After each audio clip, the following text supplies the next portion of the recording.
Вы смотрите «Актуальное интервью», в студии Петр Васильев. Здравствуйте. Сегодня мы поговорим о мерах социальной поддержки участников СВО, предоставляемых отделением Социального фонда России по республике.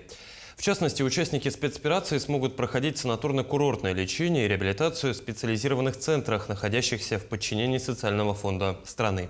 Гости у нас в студии Марина Герман, управляющая отделением Фонда пенсионного и социального страхования Российской Федерации по республике Саха-Якутия. Марина Евгеньевна, здравствуйте. Здравствуйте. Итак, санаторно-курортное лечение и реабилитацию участников специальной военной операции. Мы с вами сегодня поговорим, кто может это лечение пройти и в каких центрах, самое главное, куда обращаться.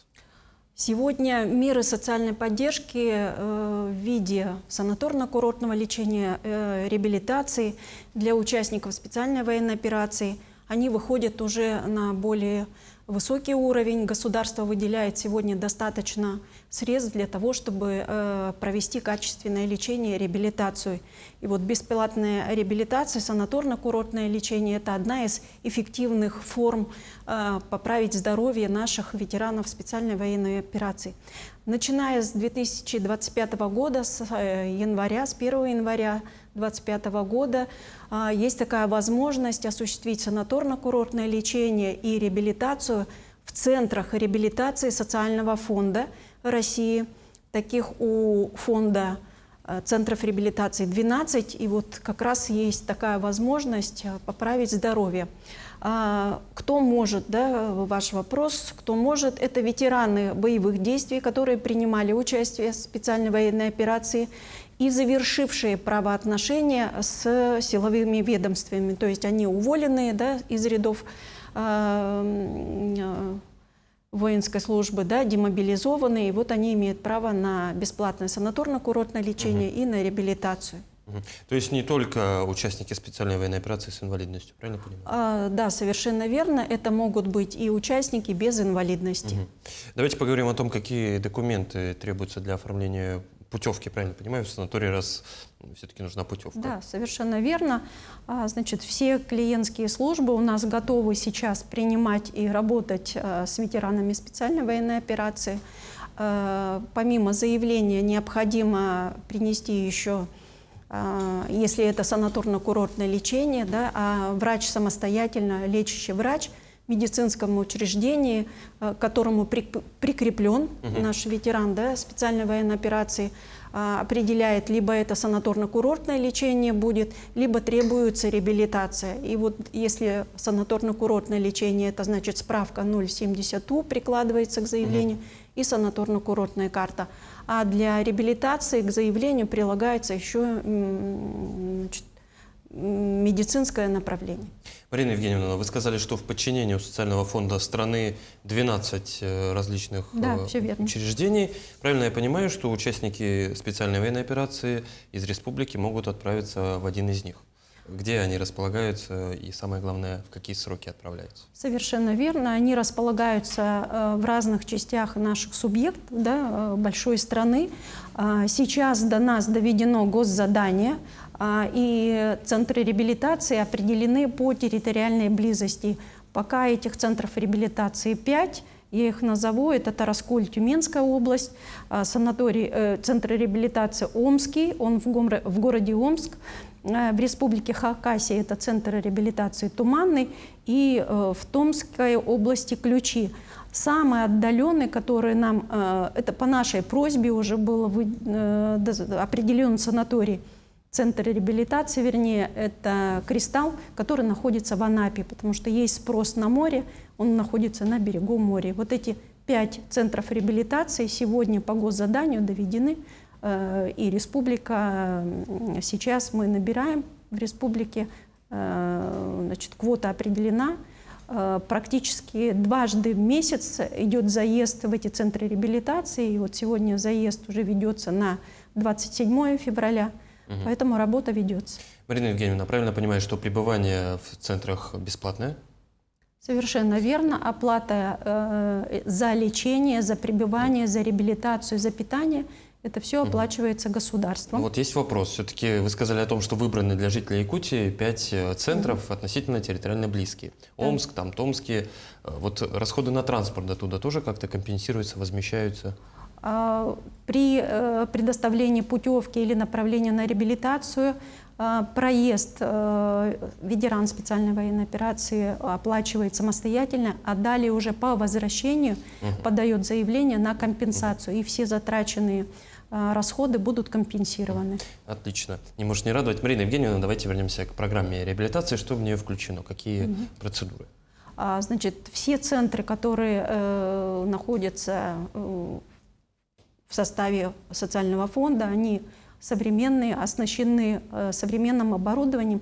Я сделаю поправку и поясню, что эти центры реабилитации, они не сегодня возникли, они работают уже достаточно продолжительное время. И это центры реабилитации, которые были направлены и подготовлены для лечения пострадавших на производстве. И также параллельно сейчас и пострадавшие на производстве продолжают лечение, реабилитационные мероприятия в этих центрах. И вот с этого года принято решение, чтобы и ветераны специальной военной операции проходили лечение. Они многопрофильные, эти центры реабилитации. Они оснащены оборудованием, находятся в экологически чистых зонах территориально, и, скажем так, они многопрофильны. Это и костно-мышечная система, органы дыхания, да, нервная система, ну, то есть то, что подходит к нашим ветеранам специальной военной операции для того, чтобы получить качественное лечение. Марина Евгеньевна, ну мы, безусловно, не сможем сегодня за один наш с вами интервью рассказать подробнее о всех этих 5 предоставленных для нашей республики центров реабилитации. Есть ли какой-то портал у социального фонда, либо единое место, где можно получить всю необходимую информацию об этих центрах, вообще о программах реабилитации? Да, есть информация на сайте социального фонда, можно набрать социальный фонд, центры реабилитации, и вся информация необходимая, которая потребуется, да, для определения, для выбора и для изучения этой темы, конечно, имеется на сайте. Кроме того, все клиентские службы, которые работают у нас на всей территории республики, во всех 34 районах, и в городе Якутске 35-я клиентская служба, дают полную консультацию.